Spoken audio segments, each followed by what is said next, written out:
Hi hello नमस्कार श्री स्वामी समर्थ आणि स्वागत आहे तुमचं आपल्या भावनाज युनिवर्स 24 या यूट्यूब चॅनलमध्ये. आणि इथे तुम्ही पाहू शकता ब्रायडल ब्लाऊज स्टिच करायला आले होते आणि त्याच ब्लाऊजची कटिंग मला करायची होती.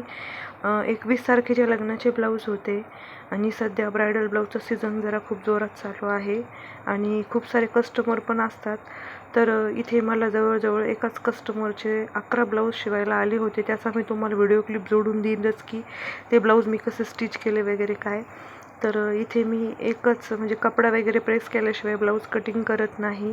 तर इथे तुम्ही पाहू शकता मी सगळे अस्तर मला जितके हवे आहेत तितके अस्तर मी सगळे बाजूला काढून घेतले. त्यानंतर त्या सगळ्या अस्तरांना मी प्रेस करून घेतलं आणि ब्लाऊज पीस वगैरे जितके म्हणजे प्रेस करण्यासारखे होते त्यालाही प्रेस करून घेतलं. कारण जे आरीवर्कचे ब्लाऊज असतात ते स्टिच केल्यानंतर प्रेस करणं थोडंसं कठीण असतं. त्यामुळे इथे मला जितकेही ब्लाऊज कट करायचे होते त्याचे अस्तर मी सगळे ब्लाऊजला लागतील तितके कटिंग करून घेतले होते आणि आता इथे मी अस्तरांना प्रेस करून घेत होते.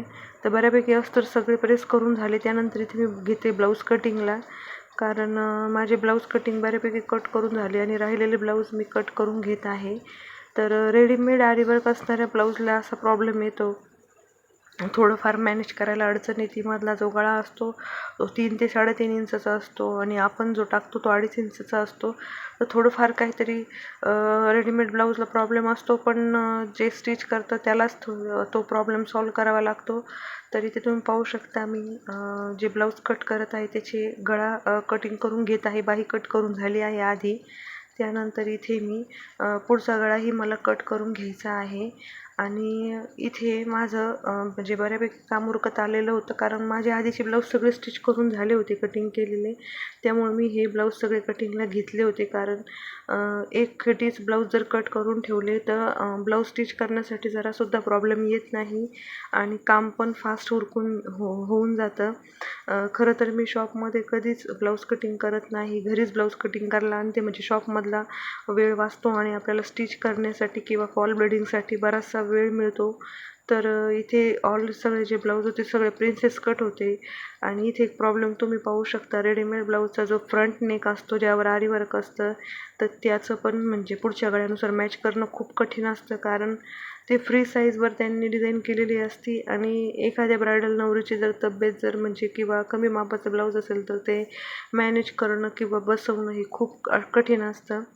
पण सगळ्या गोष्टी आपल्याला व्यवस्थित मॅनेज करून ब्लाऊजची कटिंग करून घ्यायची आहे आणि हे डोकं फक्त एखादा टेलरच लावू शकतो.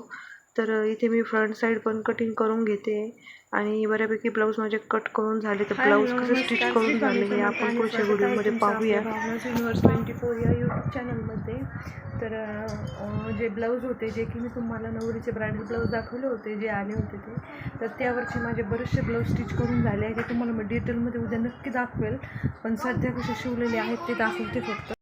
तर हे तुम्ही पाहू शकता हे लेहंग्यावरचं ब्लाऊज आहे आणि हे मी तुम्हाला दाखवणार आहे डिटेलमध्ये फुल, बट सध्या असं दाखवते मी. तर हे एका साडीवरचं आहे, हे हळदीच्या साडीवरचं आहे ॲक्च्युली. हे पण आता मला घरी जायला लेट झाले त्यामुळे मी जरा गडबडीत दाखवते, पण तुम्हाला मी उद्या नक्की दाखवणार आहे. त्यानंतर हे ब्लाऊज जे आहे हे फेऱ्याची साडी आहे कठ्ठबंधनची त्यावरचं आहे. हे असं सिम्पल शिवलेलं आहे आणि हे सगळे ब्लाऊज मी तुम्हाला दाखवणार आहे. तर हे पण ब्लाऊज मी म्हणजे ब्रायडलचंच ब्लाऊज आहे हे सुद्धा. तर हेही ब्लाऊज मी आत्ता जस्ट शिवलेलं आहे, तर तेही ब्लाऊज कसं आहे हे सगळं दाखवते हे. आणि त्यानंतर मी हे येलो कलरचं जे ब्लाऊज दिसतं आहे तुम्हाला, याची जी पोट स्लीव्ज आहे ती या पद्धतीने आणि गोलगळा असा. तर हे डिटेल ब्लाऊज मी तुम्हाला नक्की दाखवेल उद्या. आता जरा गडबड आहे त्यामुळे मी जरा ब्लाऊज दाखवत नाही आहे, तर कारण खूप सारा उशीर झाला आहे, 7:45 वाजलेले आहे, मला घरी पण जायचं आहे. त्यामुळं मी इथे तुम्ही पाहू शकता हे अर्जंट ब्लाऊज आहे, हे मला द्यायचं होतं आज. तर आज आहे 15 एप्रिल. तर आज मी हा ब्लाऊज स्टिच केलेला आहे जो की अर्जंटमध्ये होता. बॅक साईडला बोट नेक सगळा आहे आणि बॅक साईडला या पद्धतीने काठाची डिझाईन टाकलेली आहे आणि त्याला मणी अटॅच केले आहे आणि सेम तसंच बाहीलाही केलेलं आहे. बाहीला सुद्धा मणी टाकून डिझाईन केलेली आहे आणि पुढे आहे प्रिन्सेस कट ब्लाऊज. तर हा आहे असा या पद्धतीने, जो की मी नेहमी सांगते, एक टक्समध्ये पूर्ण त्याचा लुक चेंज होऊन जातो आणि त्याला म्हणजे पॅडेडची वगैरे गरज नसते. तर या पद्धतीने हा एक ब्लाऊज आहे जो तुम्ही आता स्टिच केलेला आहे. तर त्यानंतर अजून एक ब्लाऊज मी स्टिच केलेला आहे, तो हा आहे जो सकाळी मी आल्यावर स्टिच केला होता. तर हा पण साधा सिंपलच आहे, डीप गोल गळा आहे आणि सिंपल असा ब्लाऊज आहे. तर हा पण ब्लाऊज खूप सुंदर झाला. त्यानंतर सेम हे पहा, हा एक ब्लाऊज आहे जो की मी स्टिच केला आहे, राणी कलरचा ब्लाऊज आहे तो पण. त्यानंतर मी जे ब्लाऊज दाखवत आहे हे एक नवरीचे ब्लाऊज आहे. तर तुम्ही ते मी तुम्हाला ते दाखवते.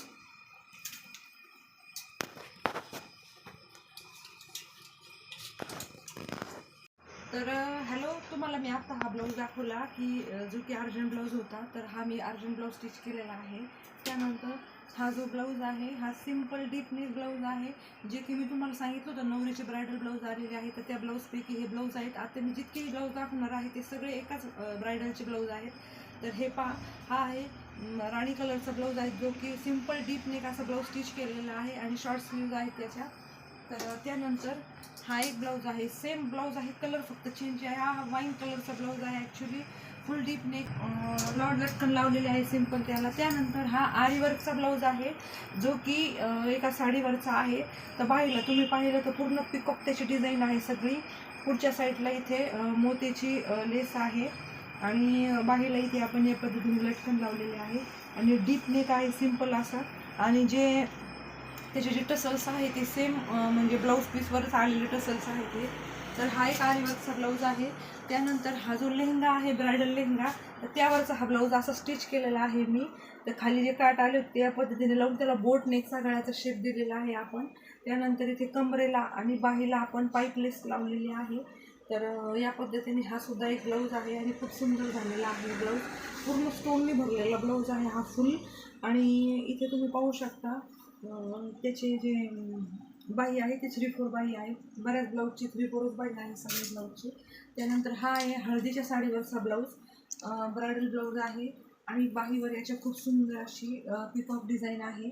एका जागेवर घालू नका, पिकॉक डिझाईन आहे. आणि इथे जे काठ उरले होते त्या काठीचेच आपण साईड कटोरी स्टिच केल्यामुळे त्याचं लूक जरा अजून छान आलेला आहे.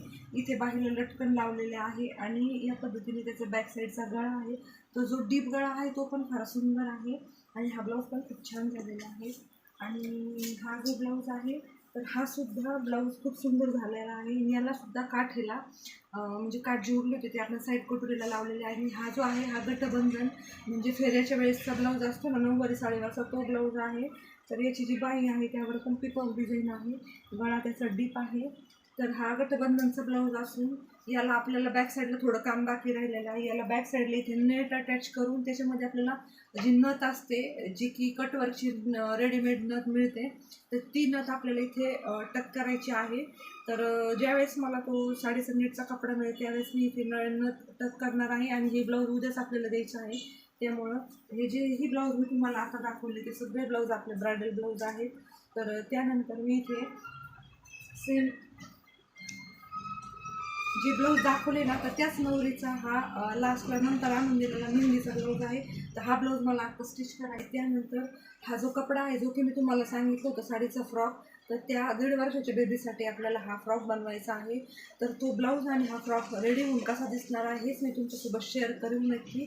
तर तोपर्यंत आपला व्हिडिओ कंटिन्यू करूया आणि हा फ्रॉक बनवून कसा होईल हे पण मी तुमच्याशी नक्की शेअर करते. तोपर्यंत थँक्यू.